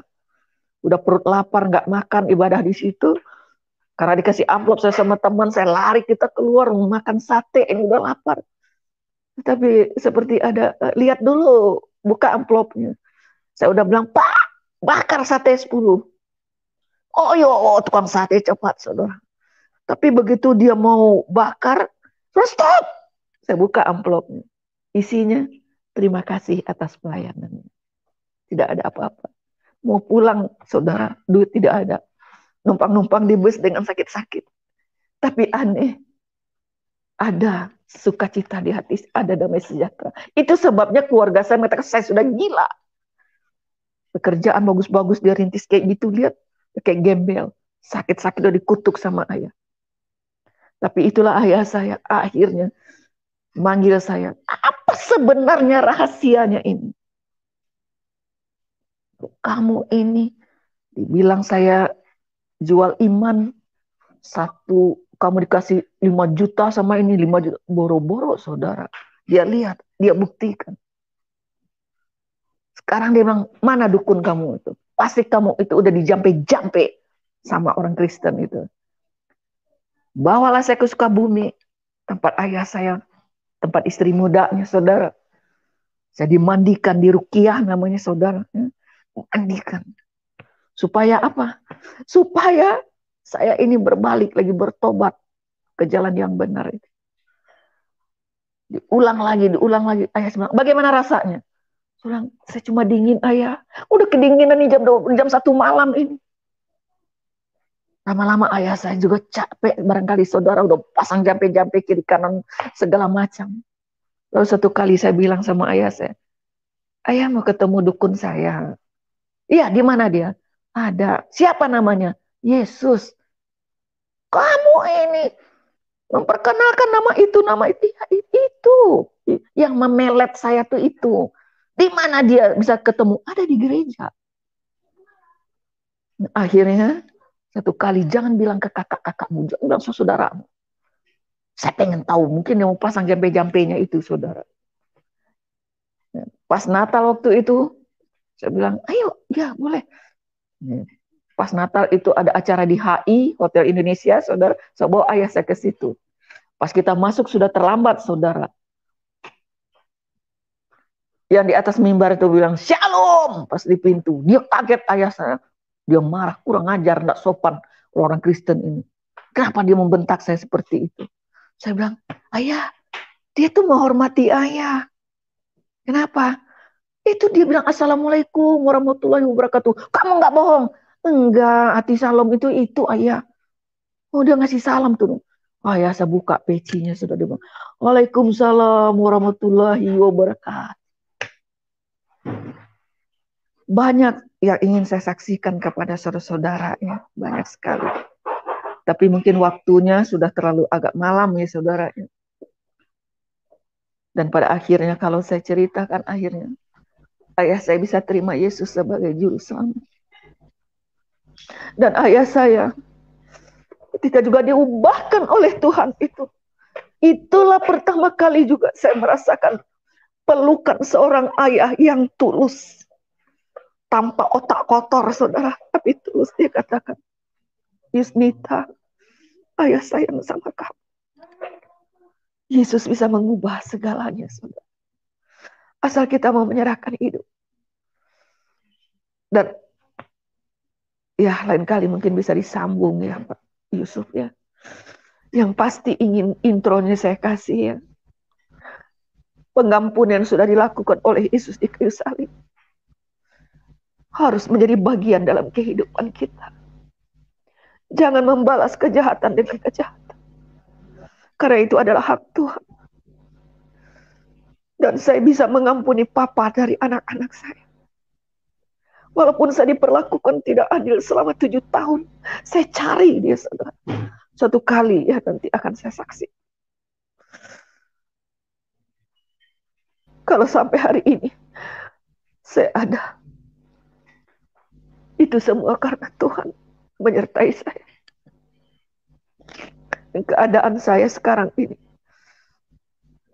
dalam pengampunan yang saya lepaskan terus-menerus untuk papa dari anak-anak saya. Dia sakit jantung, dan saya belajar merawatnya, saudara. 5 saya bersaudara, 4 keluarga terima Yesus.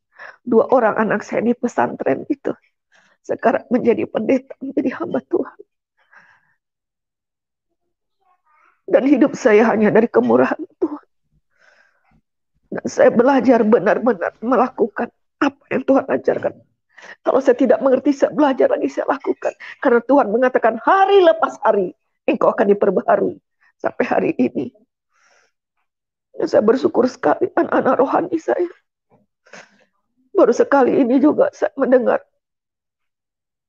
ada seorang anak rohani yang datang belakangan ini. Effendi Usman itu mengatakan, Bunda, kalau Bunda mau melayani kemana saja, saya siap mengantar Bunda. Karena memang saya tidak ada kendaraan, saudara. Saya juga diberkati orang, Bun. Nggak tahu siapa yang memberi. Tapi saya sudah bertemu dengan Bunda. Dimanapun itu saya baru untuk pertama kali orang yang seperti itu. Ini dari mantan kedar ya, saudara. Tapi orang-orang Kristen yang lain juga melihat saya. Sampai dari baju apapun, Bu Yusnita. Ini untuk ibu, itu ibu. Jadi benar apapun merek Casio, saudara. Karena suami saya juga udah sakit-sakit tahun, saudara. Tetapi kembali saya katakan, kalau ada sumur di ladang, boleh kita menumpang mandi. Kalau ada umur kita sama-sama panjang, ya kita akan bertemu lagi. Tentu dengan bagaimana pengalaman saya di dalam Tuhan menyelamatkan adik saya, menyelamatkan kakak saya, menyelamatkan ayah saya, dan menyelamatkan suami saya. Dan bisa saya ceritakan sekarang, terlalu panjang, saudara ya. Pun kalau diputus-putus juga nggak enak juga, saudara ya, karena ini sudah cukup malam. Begitu Pak Yusuf? Iya, luar biasa Bu. Saya sampai begitu tertegun. Ya, saya sendiri juga sangat sangat larut dengan kuasa Tuhan ya yang terjadi di dalam hidup.